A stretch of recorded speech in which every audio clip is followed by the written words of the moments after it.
Então, para quem está ao vivo no YouTube ou para depois quem acessar online essa palestra, nós vamos discutir sobre rastreamento do câncer de pulmão. Esse evento está sendo aí realizado pela Choosing Wisely Brasil, em parceria com o Instituto Brasileiro para a Segurança do Paciente, e está sendo promovido pela Sociedade Brasileira de Medicina de Família e Comunidade, pela Academia Brasileira de Medicina Hospitalar, a BMH, e também pelo Proqualis, ligado à Fiocruz. Nosso convidado de honra hoje é o Bruno Heleno. Ele é médico. O Bruno Heleno está diretamente de Lisboa para fazer essa transmissão. Ele é médico de família, professor auxiliar de Medicina Geral e Familiar na nova faculdade, na Escola de Medicina da Faculdade de Ciências Médicas da Universidade Nova de Lisboa. Ele tem um doutorado na Universidade de Copenhague sobre os malefícios associados a programas de rastreio oncológico, e durante esse período ele trabalhou com dados do Danish Lung Cancer Screening Trial, que é um ensaio clínico que aleatorizou mais de 2.000 tabagistas pesados para rastreio com tomo de baixa dosagem, né, tomo de pulmão de baixa dosagem, com um grupo de mesmo número de pessoas para cuidados habituais, né. Ele é docente em múltiplos cursos de medicina baseada em evidências, né, para Portugal, medicina baseada em prova científica, e os seus interesses incluem aí epidemiologia clínica, medicina baseada em evidências, né, provas científicas, rastreio oncológico, e intervenções para melhoria da organização de cuidados em saúde. Né, eu vou agora passar oficialmente a palavra para o Bruno. Vou pedir aí que ele comece a transmissão. Bruno, bem-vindo, muito obrigado por participar diretamente do outro lado do Oceano Atlântico aqui conosco. Eu é que agradeço o convite, espero que me estejam a ouvir bem. Eu sei que o português deste lado do Atlântico é caracterizado por nós comermos muitas letras e muitas vogais, por isso vou tentar falar devagarinho, Okay. E se tiverem dúvidas, levantem o braço e eu volto a tentar dizer a mesma palavra mais devagar. Para mim é um prazer estar a falar aqui convosco. Eu, durante algum tempo, fiz pesquisas sobre rastreio do cancro do pulmão, e aquilo que vinha a trazer era uma apresentação relativamente simples, em que eu tento desmistificar muitas estatísticas relacionadas com a avaliação do rastreio do cancro do pulmão. Bem, é de bom tom sempre nós começamos pela nossa declaração de conflito de interesses, e eu tenho aqui a minha. Então, se eu colocar os meus conflitos de interesses num daqueles geradores automáticos, ele diz que o Dr. Heleno recebe apoio financeiro do governo português, de bolsas da Fundação para a Ciência e Tecnologia e do Instituto Nacional de Saúde Pública. E uma vez que são as instituições públicas que, no contexto do meu país, são responsáveis pelo financiamento de programas de saúde pública, pode ser que haja aqui um conflito de interesses. O outro conflito de interesses tem que ver com o facto da maior parte da minha carreira científica até o momento ter relacionada com este tópico, que é o sobre diagnóstico em cancro.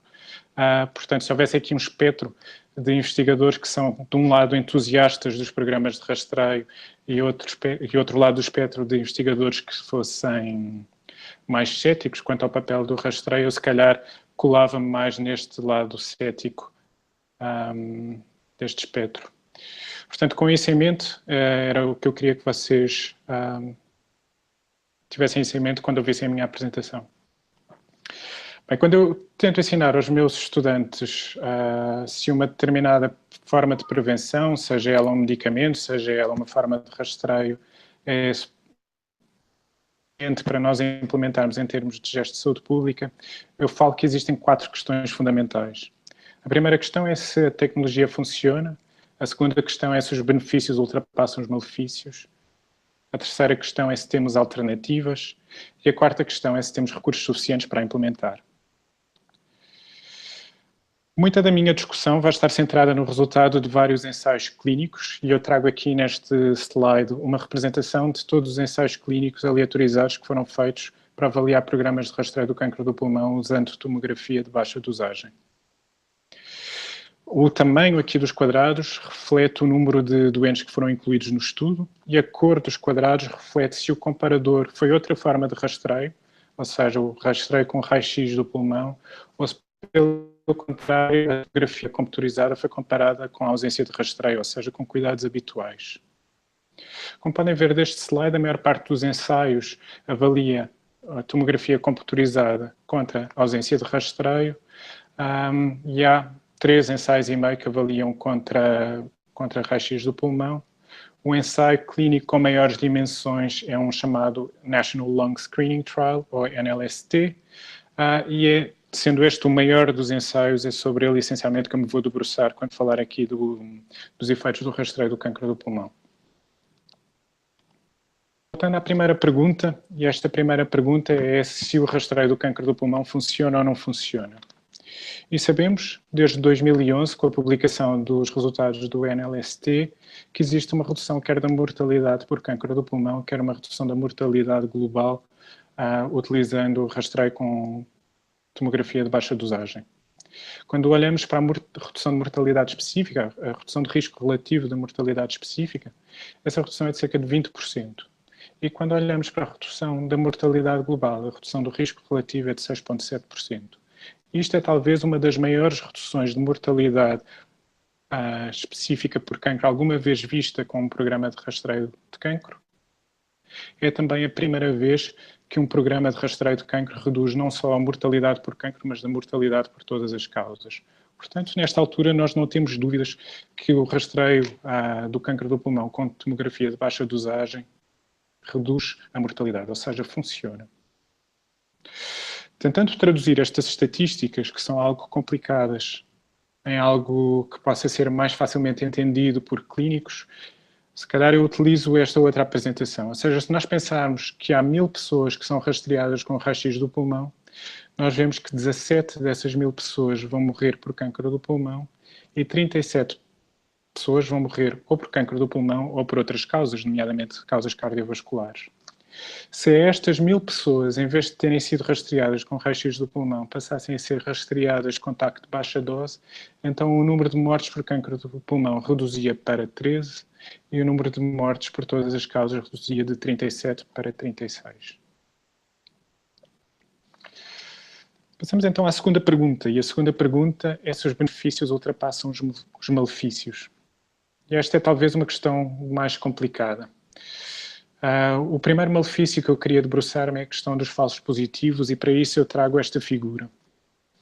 Esta figura é uma representação esquemática do que é que se passa num programa de rastreio.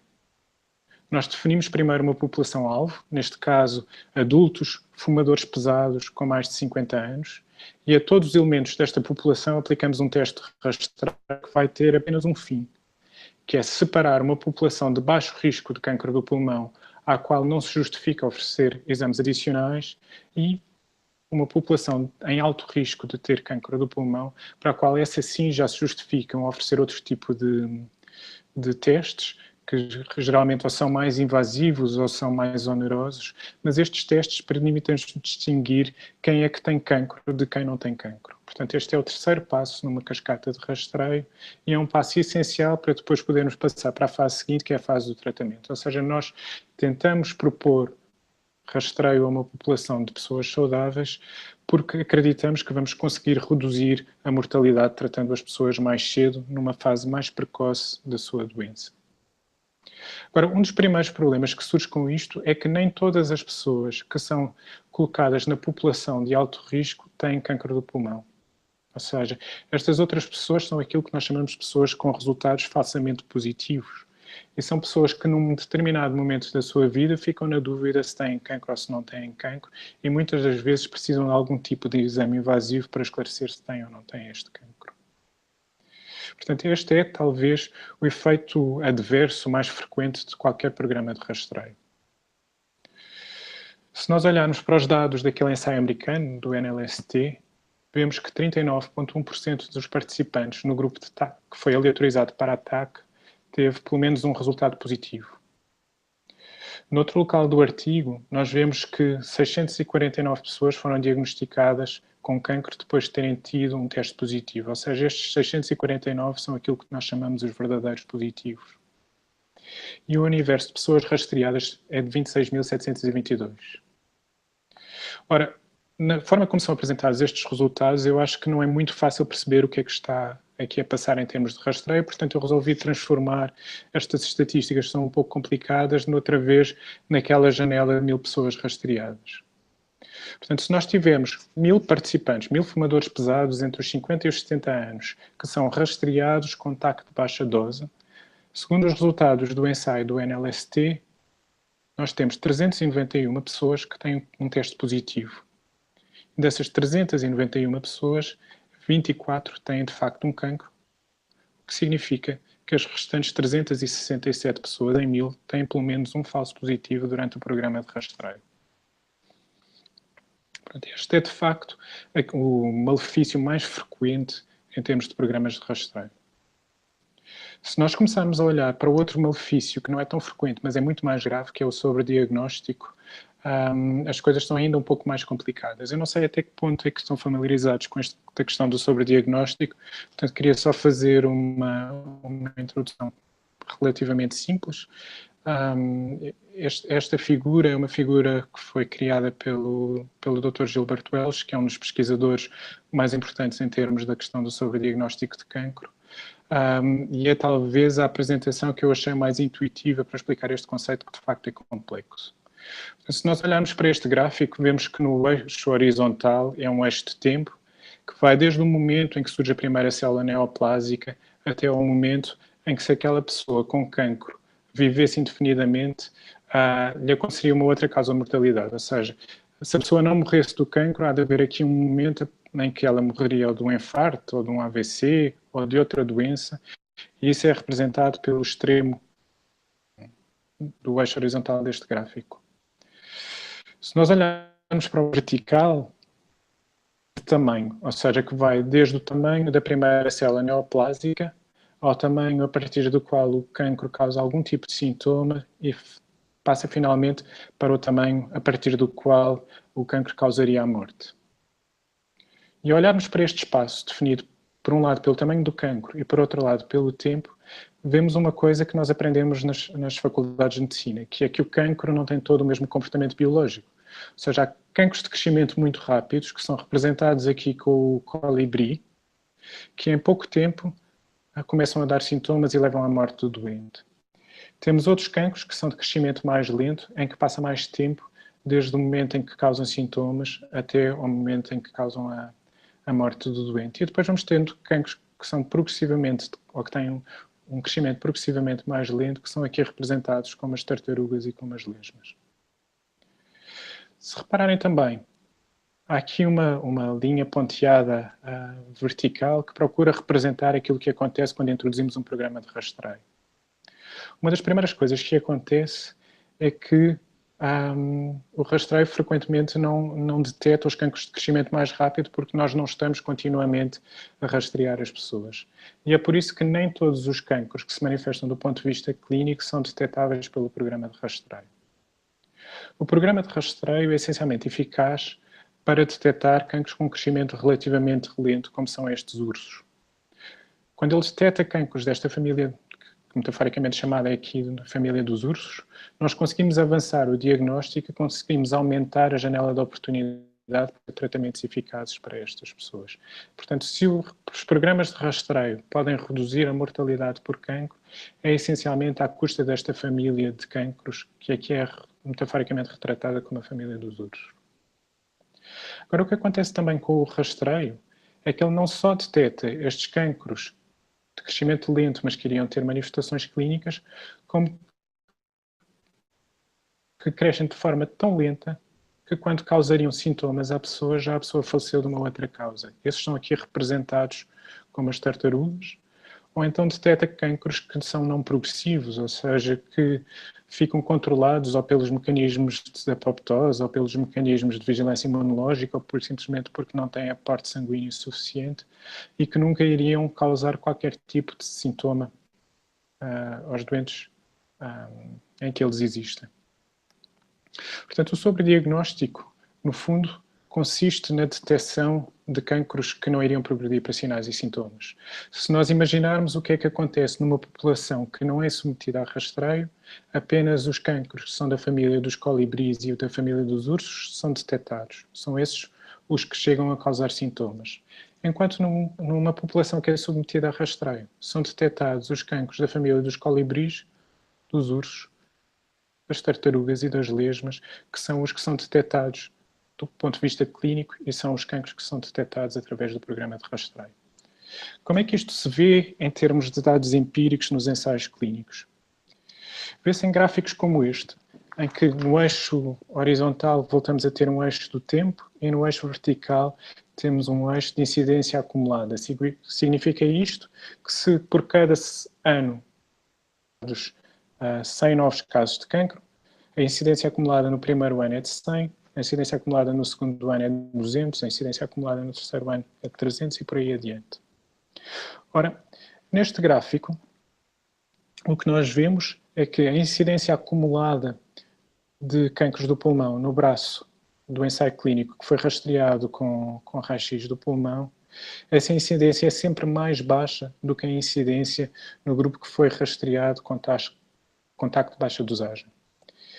E se nós íamos à espera de ver que esta incidência acumulada fosse maior nos primeiros anos do ensaio, nos quais é oferecido o rastreio, chega aqui um ponto, e este ponto neste ensaio clínico é este ponto dos 3 anos, chega aqui um ponto em que deixa de ser oferecido qualquer forma de rastreio e então nós esperaríamos que nos anos subsequentes a incidência ou o crescimento desta incidência fosse muito mais lento do que no outro braço em que não foi oferecido rastreio.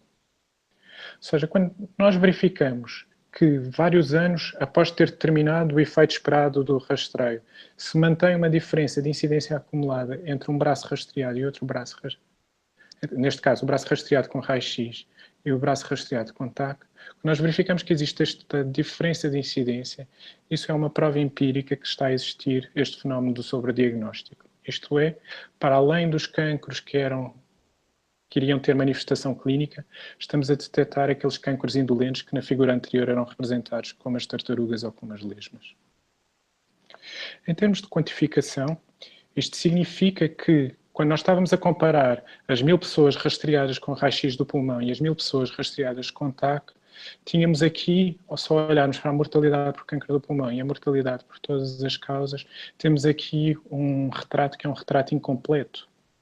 Nós temos de acrescentar também a este retrato o que está a acontecer em termos de incidência de cancro, ou seja, de sobrediagnóstico, e o que é que está a acontecer em termos de falsos positivos.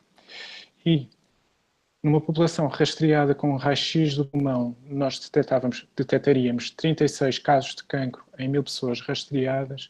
Já com TAC de baixa dose, nós detectaríamos 41 casos de cancro em 1000 pessoas rastreadas. Ou seja, há 5 cancros sobrediagnosticados relacionados com o TAC de baixa dosagem. E quando olhamos para os falsos positivos, vemos também que o número de falsos positivos é superior nas pessoas que são rastreadas com TAC de baixa dose, 391, versus as pessoas que são rastreadas com raio-x do pulmão, que são 150. Ou seja, voltando àquela questão que eu coloquei há pouco, que é se os benefícios do rastreio do cancro do pulmão ultrapassam os malefícios. E esta questão é o mesmo que perguntar se será que uma redução de 4 mortes por cancro do pulmão e de uma morte por todas as causas justifica que 367 pessoas tenham um falso positivo ou que 5 pessoas sejam tratadas desnecessariamente para um cancro que não evoluiria para sinais ou sintomas. E eu não tenho uma resposta para esta pergunta, tenho a minha opinião, mas acho que aqui pessoas com diferentes valores vão responder a esta pergunta de formas diferentes, mas isso é uma questão que podemos ter mais à frente na discussão aberta a todos. Passamos então à terceira pergunta. E a terceira pergunta tem que ver com as alternativas que nós temos para prevenir o cancro do pulmão. E há várias alternativas possíveis, mas parece-me que a mais importante é nós ajudarmos as pessoas a deixar de fumar. E existem ensaios clínicos feitos em populações de alto risco, ou seja, em fumadores pesados, que mostram que a cessação tabágica, ou oferecermos cessação tabágica, reduz a mortalidade por cancro do pulmão, dá uma redução de risco relativo da mortalidade de cancro do pulmão de cerca de 15%. E uma redução de risco relativo de morte por todas as causas também de 15%. Voltamos então a tentar transformar isto num tipo de estatística que seja mais facilmente apreendida. Isto significa que se tivermos 1000 pessoas com cuidados habituais, cerca de 17 pessoas vão morrer por cancro do pulmão e 37 vão morrer por todos os tipos de causas, cancro do pulmão e causas cardiovasculares. Se nós a estas 1000 pessoas passássemos a oferecer programas estruturados para as ajudar a deixar de fumar, haveria 14 mortes por cancro do pulmão e haveria 31 mortes por todas as causas. Uma redução da mortalidade por cancro do pulmão e uma redução da mortalidade por todas as causas. Portanto, aquilo que nós podemos comparar é se os efeitos da cessação tabágica, que são estes, será que uma redução de 3 mortes por cancro do pulmão e de 6 mortes por todas as causas justifica que 0 pessoas tenham um falso positivo e que 0 pessoas sejam tratadas desnecessariamente? Podemos comparar estes efeitos, então, com os efeitos do rastreio do cancro do pulmão, que são, será que a redução de 4 mortes por cancro do pulmão, uma morte por todas as causas, justifica que 367 pessoas tenham um falso positivo e que 5 pessoas sejam tratadas desnecessariamente. E é pela comparação destes dois conjuntos de números que me parece que a apostar em termos de saúde pública vale mais apostarmos primeiro em termos de ajudarmos as pessoas a deixar de fumar e só se houver recursos então avançar para esta questão do rastreio do cancro do pulmão. Passamos então para a quarta e última pergunta, que é a pergunta relacionadas com o consumo de recursos. Existem revisões sistemáticas da custo-efetividade do rastreio do cancro do pulmão. Estas revisões sistemáticas não são facilmente transferíveis de um país para o outro, porque os sistemas de saúde, a forma como são divididos os custos entre seguradoras, estados e doentes são diferentes consoante o país. Mas numa perspectiva americana, o que sabemos é que tem-se que gastar cerca de alguns entre os 30 mil e os 250 mil dólares por cada ano de vida com qualidade. Ou seja, é um custo muito, muito, muito elevado.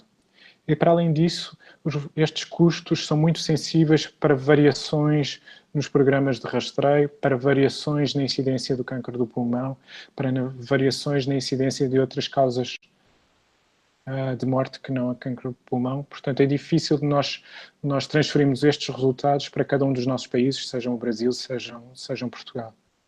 De qualquer das formas, ficamos com a ideia deste estudo que os custos com o rastreio do cancro do pulmão são de facto muito elevados.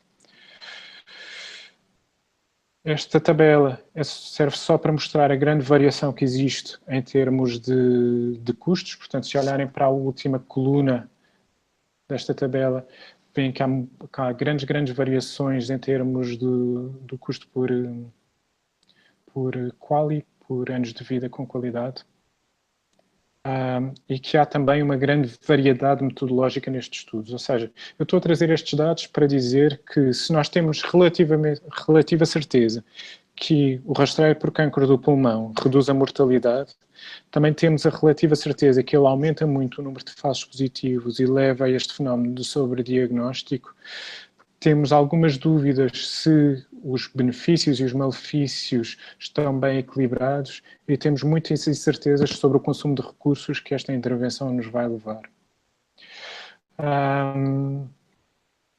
Se confrontarmos aquilo que são os custos do rastreio, temos de pensar na compra dos aparelhos para TAC, temos de pensar no treino dos técnicos de radiologia e nos imagiologistas, temos de pensar nos salários para os profissionais de saúde, temos de pensar nos custos dos procedimentos que resultam dos resultados positivos do rastreio, ou seja, os TACs, as biópsias, as PETs e outras formas de investigação. Temos de acrescentar os custos de convidar todos os fumadores elegíveis para um programa de rastreio e parece-me que este tipo de custos será maior do que os custos envolvidos num programa de cessação tabágica intensiva, em que os recursos que provavelmente precisaremos são medidores de monóxido de carbono, treino de médicos, enfermeiros e psicólogos para fazerem o apoio da cessação tabágica intensiva, os salários dos profissionais de saúde e os custos de convidar todos os fumadores elegíveis. Portanto, também me parece que na ótica dos recursos, a implementação de programas para ajudar os fumadores a fumar parece-me ser mais custo-efetiva do que a dos programas de rastreio. Portanto, volto a um resumo. Temos de pensar em comparar os efeitos de um programa de rastreio com os efeitos de um programa de cessação tabágica intensiva. E estes efeitos são, em termos de benefícios, uma redução de 4 mortes por cancro do pulmão e de uma morte por todas as causas, e malefícios de 367 falsos positivos e de 5 cancros sobrediagnosticados. Parece-me que o perfil de benefício e malefício é melhor na cessação tabágica, porque existe uma redução de 3 mortes por cancro do pulmão, 6 mortes por todas as causas, sem o fenómeno dos falsos positivos e sem o fenómeno do sobrediagnóstico. E, no fundo, eram estas as mensagens que eu gostava de partilhar convosco. Espero que esta apresentação não tenha sido muito maçuda, tenha sido interessante, e agora fico à espera da discussão com todos, que eu acho que deverá ser o aspecto mais interessante desta sessão. Perfeito, Bruno. Muito, muito mesmo obrigado pela sua apresentação. Acho que foi extremamente concisa e acho que levantou exatamente as perguntas que merecem ser debatidas e questionadas.